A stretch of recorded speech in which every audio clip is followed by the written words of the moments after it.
So, Martin, you just gave a wonderful talk about standardization in biobanking, and there are a lot of activities in the world, and you are a member of these activities. So, can you tell me briefly which organizations are there and what is your role and what they are doing? Okay, well, let's start with the European network.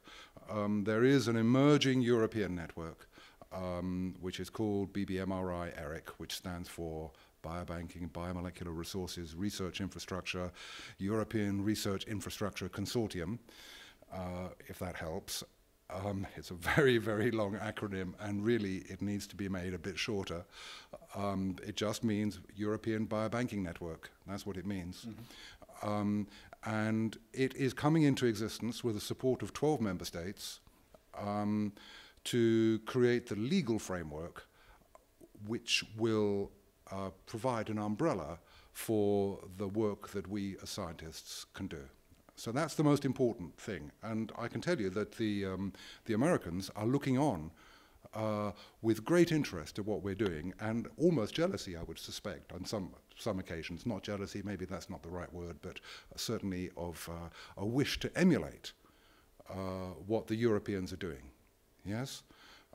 So we have got the lead in Europe on this, and I know I need more support for this network from my funders in the UK, and obviously since there are only 12 EU members, there's another 15 that also member states that also need to make up their minds whether they're going to support this initiative, which will bear fruit because of the scientific need that there is for this network. So that's the first organization, BBMRI.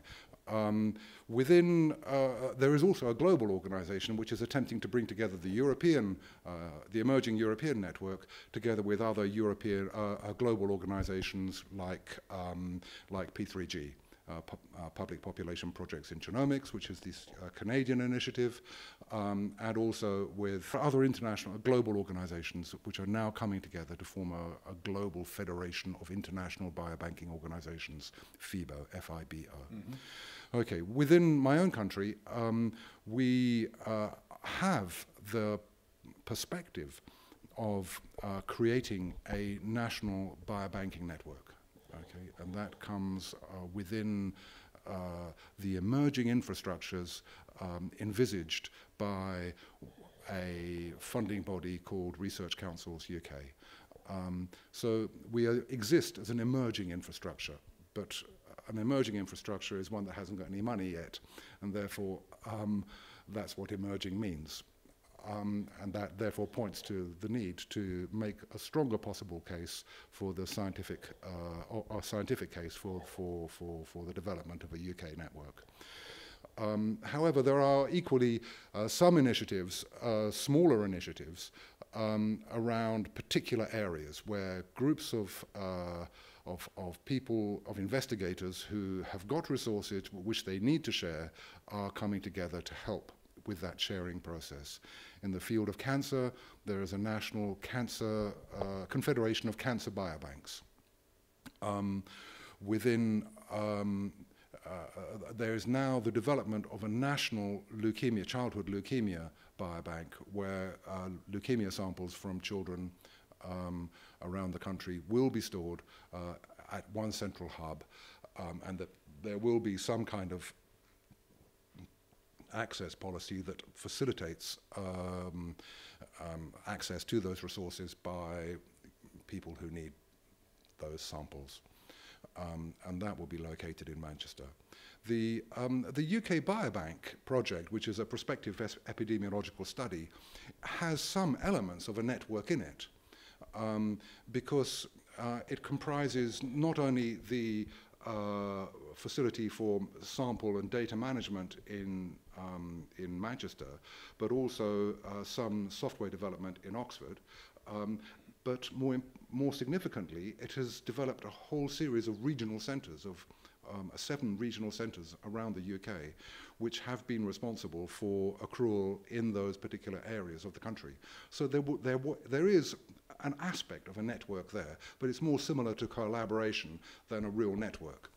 The UK DNA banking network has also got elements of a network within its structure, because a large number of collectors, now some 30 collections we manage, on behalf of some 30 PIs, around principal investigators around the country, and we manage the resource on their behalf, and we're seeking to integrate their data with their samples and enabling access to that data. That's being done, very importantly, in conjunction with the European Bioinformatics Institute. EBI, which belongs to EMBL, European Molecular Biology Laboratories, it's part of the EMBL structure, is also one of the leading members of a European research infrastructure for bioinformatics called Elixir. And therefore, we have the prospect of two networks working together, yes, of the European Bioinformatics Network and the European Biobanking Network, both working together.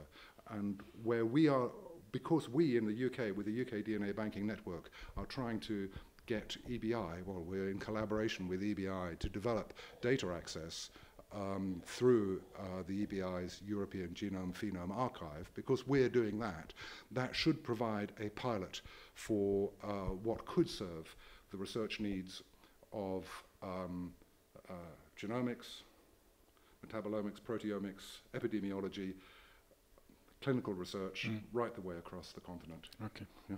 Thank you very much. Okay.